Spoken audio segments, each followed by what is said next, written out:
विदुर चाचा, आज आप बिल्कुल उचित समय पे आ गए, अन्यथा न जाने यहाँ क्या अनर्थ हो जाता। परंतु आपको हमारे निवास स्थान के बारे में ज्ञान कैसे हुआ? वो तो मुझे पितामह ने बताया है।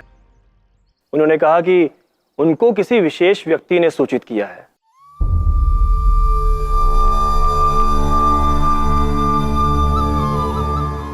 चाचा श्री, आप तो ये बताइए कि पितामह ने क्या प्रस्ताव भेजा है हमारे लिए? मैत्री का प्रस्ताव।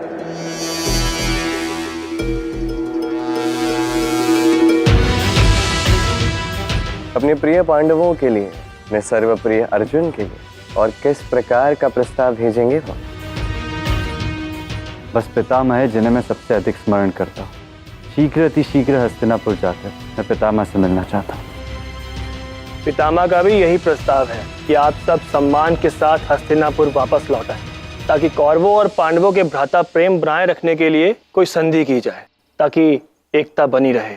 मैत्री का प्रस्ताव उचित है, और जो हमारे साथ अन्याय हुआ है उसके विषय में पितामह से चर्चा भी करना आवश्यक है।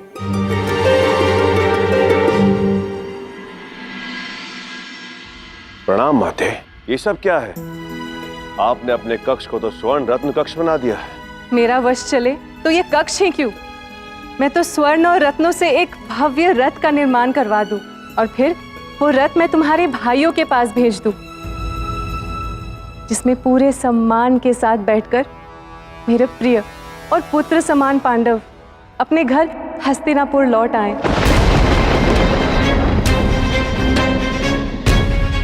पुत्र, मुझे ये वस्त्र और ये आभूषण बहुत अच्छे लगे। तुम तो पांडवों के आयु के हो ना, तो बताओ क्या ये उन्हें भी अच्छे लगेंगे? पांडवों के स्वागत में अपनी माता की सहायता करो पुत्र। मैं ऐसा कुछ भी नहीं करूंगा मामा श्री। क्या बोल रहे हो भांजे? माते के वचन को ऐसे नहीं टालते। भांजे, स्वागत की तैयारी मन लगाकर करो, इससे किसी को तुम्हारे रचाए षड्यंत्र पर लेश मात्र भी संदेह नहीं होगा। और वैसे भांजे, तुम्हें तो आनंदित होना चाहिए। हस्तिनापुर पांडव नहीं आ रहे हैं, उनके शव आ रहे हैं।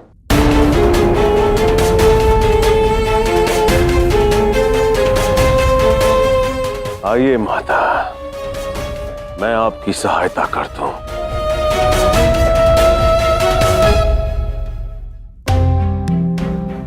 ये आप क्या कर रहे हैं पितामह? प्रतीक्षा।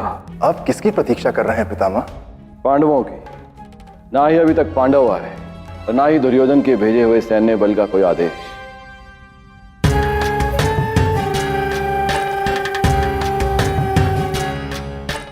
मैंने कहा था ना दुर्योधन, अब तक तो पांडवों के जीवन में पूर्ण विराम लग चुका होगा।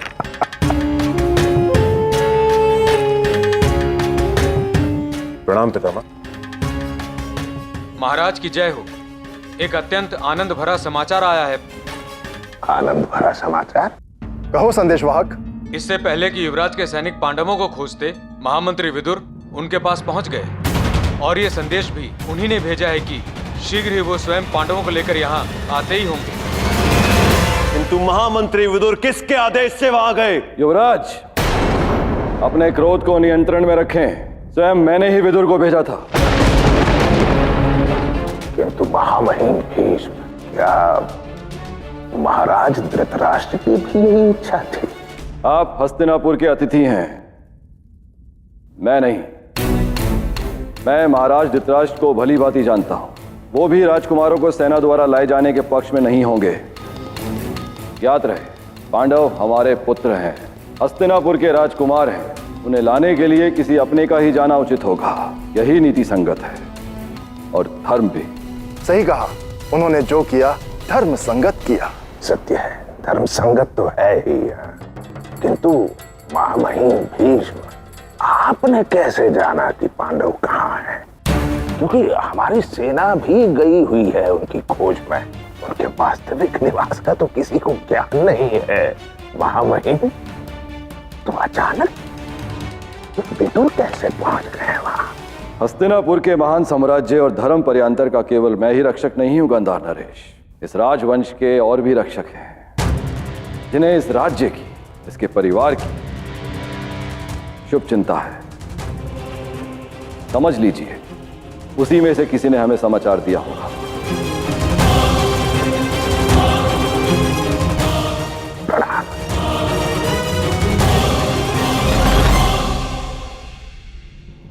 मामा श्री, आखिर ये व्यक्ति कौन हो सकता है?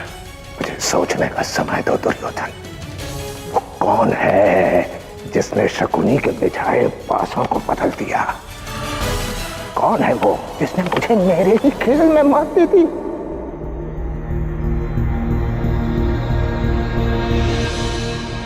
माधव, ये सब आप ही के कारण हुआ है।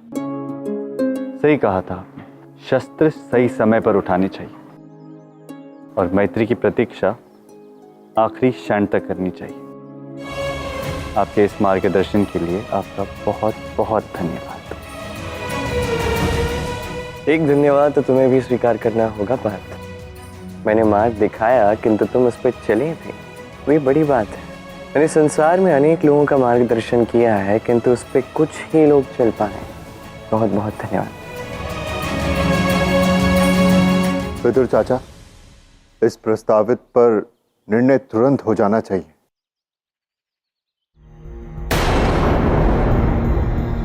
पांडवों, आज तक जो कुछ भी तुम सबने किया है माता से आज्ञा अवश्य ली है।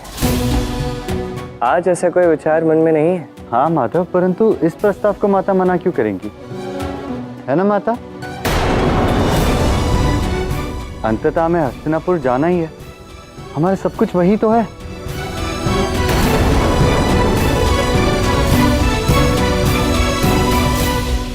पार्थ, तुमने अब तक अपनी इस यात्रा में एक क्षत्रिय की भांति, एक ब्राह्मण की भांति, वैश्य की भांति, एक शूद्र की भांति सोचना सीख लिया है, किंतु एक माता की सोच को समझना भी अत्यंत आवश्यक है। पार्थ, जाके अपनी माता से पूछो कि वो क्या सोच रही हैं और क्यों।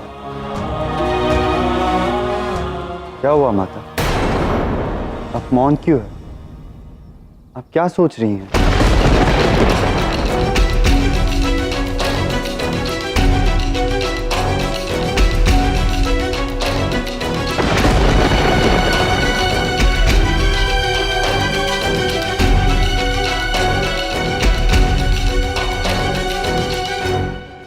मामा श्री, आपके रहते हुए कैसे हो सकता है?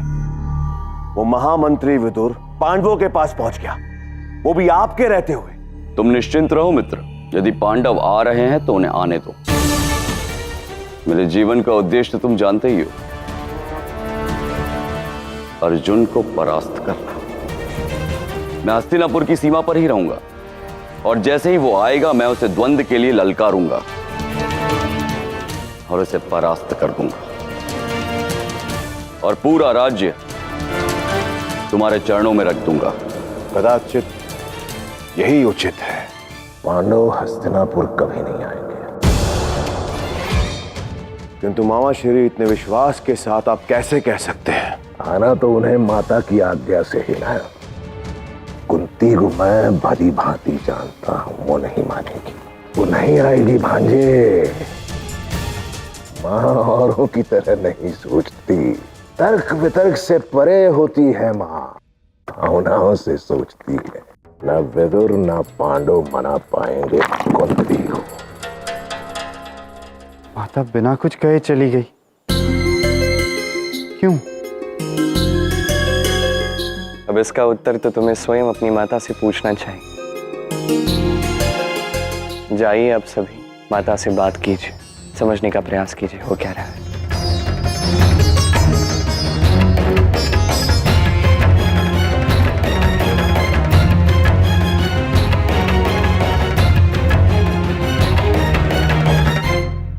माधव, आप नहीं चलेंगे? यदि आप चलकर माता से बात करेंगे तो अवश्य मान जाएंगी। नहीं पार्थ, पुत्र धर्म का वहन करो। जब बात एक माता और उसके संतान के मध्य होती है या किसी भी संबंध की आती है तो उसका निवारण निकालने के लिए किसी और को बीच में लाना ये अनुचित है। जहां तक हो सके दो व्यक्तियों को आपस में ही सब सुलझा लेना चाहिए। आगे जाके तुम्हारे जीवन में अनेक संबंधों की अनेक उलझनों का सामना तुम्हें करना होगा। हर एक बात मेरे कंधे पर डालना छोड़ दो, मैं स्वयं निर्णय लेने हैं। इसलिए आज से ही अपने निर्णय का भार उठाने का यह अभ्यास आरंभ कर दो पार्थ। समय के लिए और भविष्य के लिए यही उचित होगा।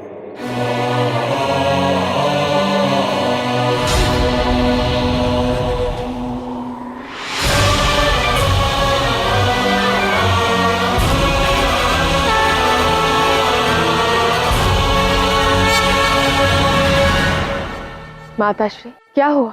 आप इस प्रकार वहां से उठकर क्यों चले आए?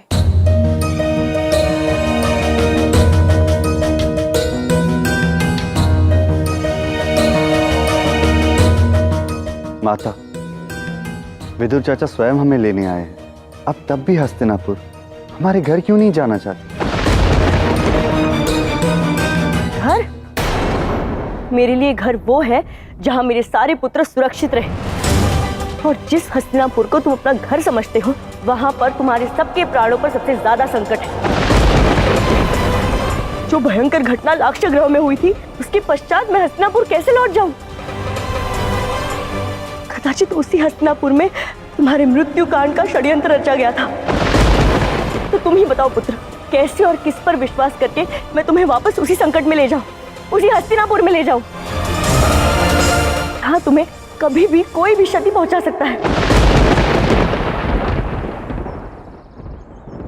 आप अपने देवर पे तो विश्वास कर पाएंगी ना? मैं स्वयं ले जा रहा हूं आपको, और पितामह ने स्वयं पांडवों की सुरक्षा का दायित्व लिया है, तो कैसी परेशानी? एक नहीं, अनेक प्रयास हुए हैं पांडवों को मारने के, और हर बार आप दोनों हस्तिनापुर में ही थे। लाक्षागृह का कांड आप दोनों के नाक के नीचे रचा गया था, और आप दोनों को पता तक नहीं चला। हाँ, ये सही है कि केवल आपके सही समय पर सूचित करने के कारण हम अपने प्राण बचाकर लाक्षागृह से भाग आए, किंतु यदि आपका संदेश हमें सही समय से नहीं मिलता तो न जाने क्या अनर्थ हो जाता। इसीलिए क्षमा कीजिए, मैं अब पितामह की भी बात पर विश्वास नहीं कर सकती। परंतु माता, अब तो हमारा भेद भी खुल चुका है। मुझे लगता है हमारा वापस जाना ही उचित होगा। भेद खुल गया है तो खुलने दो, हम कोई और मार्ग खोज लेंगे,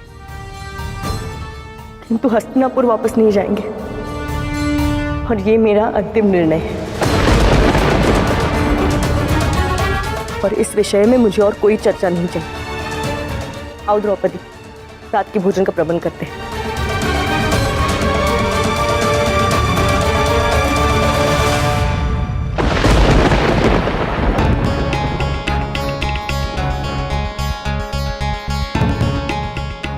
क्या हुआ पितामह?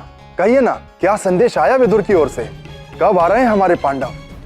महाराज, कुंती ने हस्तिनापुर आने से मना कर दिया।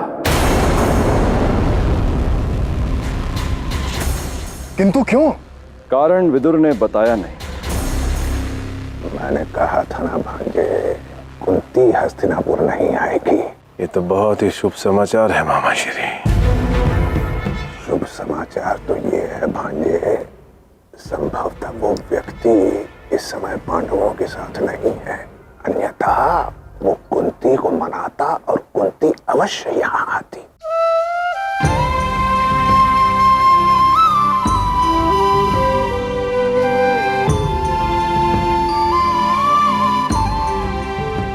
लगता है आज भोजन स्वादिष्ट नहीं बना। क्यों? क्यों कृष्ण? आज माता का मन इतना चिंतित है, भोजन स्वादिष्ट कैसे बनेगा? कृष्ण, मेरी चिंता और भावुकता स्वाभाविक है। कितने वर्षों से सब कुछ सही हो रहा था, फिर इस प्रकार अब हमारा ये भेद खुलना चिंता का विषय है। मैं कितनी निश्चिंत थी, भयमुक्त थी कि मेरे सारे पुत्र सुरक्षित हैं, तो आज मेरे जीवन में वो भय लौट आया है।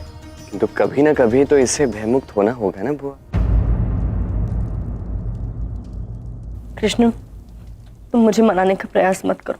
हाँ, वैसे समस्त पांडव, महामंत्री विदुर जी सभी मुझसे आग्रह कर रहे थे तो मैंने उनकी इच्छा का मान रखते हुए आपसे बात करने का विचार कर लिया। संसार का कोई भी तर्क मुझे मना नहीं सकता।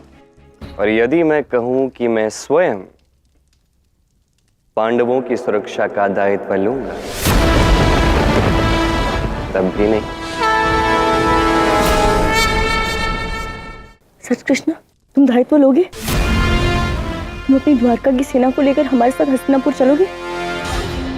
नहीं, मैं चलूंगा। सेना की कोई आवश्यकता नहीं है, विश्वास की। नहीं, वहां 100 कौरव है और उनकी विशाल सेना, और मेरे पुत्र केवल 5। अगर तुम अपनी सेना को लेकर नहीं आओगे, मैं तुम पर विश्वास नहीं कर सकती। सच में? बिना उचित सुरक्षा के एक माँ अपने पुत्र को घर की चौखट तक लांघने नहीं देती, उसे मृत्यु द्वार पर कैसे ले जाने देगी? ठीक है, जैसा मेरी बुआ को ठीक लगे। अब मुझे आज्ञा दीजिए।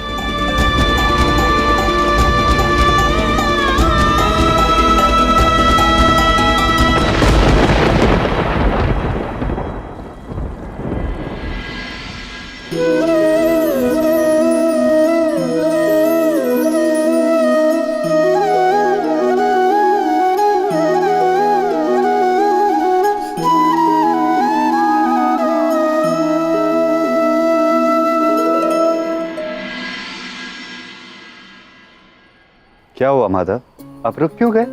मैं बांसुरी तभी बजाता हूँ पार्थ, जब मैं स्वयं के साथ होता हूँ। माधव, मैं एक असमंजस में हूँ। ऐसा कैसे हो सकता है कि आप कुछ चाहो, आप स्वयं जाकर माता को मनाओ, फिर भी माता नहीं माने? तुम्हें क्यों ऐसा लगता है कि मेरे चाहने से हर एक कार्य हो जाता है? तुम्हें क्यों लगता है कि समझाने से हर एक बात संभव हो जाती है? अर्थात बुआ कुंती समझाने से नहीं समझेंगे, और व्यक्ति को मनाने के लिए समझाने के अतिरिक्त भी और विकल्प होते हैं। माधव, मैं कुछ समझा नहीं। समझाता हूं। मान लो यहां एक नास्तिक व्यक्ति खड़ा है। अब उसे समझाने का प्रयास करो कि पत्थर में भगवान बसते हैं। क्या वो मानेगा? नहीं। अब उसी को यह समझाने का प्रयास करो कि ये जो पवन है, ये नारायण का छोड़ा हुआ श्वास है। क्या वो मानेगा? अब दूसरी ओर एक आस्तिक व्यक्ति है। उसे ये सब बातें कहो भी ना, तब भी इन बातों में उसकी पूर्ण आस्था रहेगी। क्या मैंने उचित कहा? अवश्य। बस यही तो है पार। कभी कभी जीवन में सामने आस्तिक हो या नास्तिक, उसे समझाने के लिए तर्क नहीं, उदाहरण प्रस्तुत करना पड़ता है। अर्थात माता को समझाने के लिए हमें इतना सब कुछ करना पड़ेगा? केवल माता को ही नहीं, समस्त संसार को पार। कदाचित एक दिन तुम्हें भी। हो सकता है भविष्य में एक ऐसा क्षण आए जहां तुम समझ ही ना पाओ, जहां समझाना कदाचित पर्याप्त ही ना हो। उस समय पार्थ तुम्हें सत्य दिखाना ही पड़ेगा। माधव, आपकी बातें मुझे बहुत अद्भुत लगती है, परंतु इस क्षण उनकी गहराई में नहीं समझ पा रहा। अभी तो यात्रा आरंभ हुई है पार्थ, किंतु हाँ, जिसे तुम खोज रहे हो उस पद पर तुम अग्रसर हो चुके हो। बस तुम्हारा ज्ञान अभी अधूरा है, और ज्ञान पूर्ण तभी होगा जब उचित समय आएगा। और जब उचित समय आएगा, जब ज्ञान पूर्ण होगा, तब तुम हर एक बात समझ जाओगे। अवश्य माता, परंतु इस क्षण मुझे केवल एक ही बात समझ आ रही है। मेरा मन हस्तिनापुर जाने के लिए आतुर है, और वहां विदुर चाचा श्री हार मानकर कल प्रातः पुनः हस्तिनापुर चले जाएंगे, और हम किसी नए अज्ञातवास पर। देखिए माता, आपको जो करना है कीजिए, जो उदाहरण दिखाना है दिखाइए, परंतु माता को मना लीजिए। मेरे लिए केवल आज की रात्रि है आपके पास।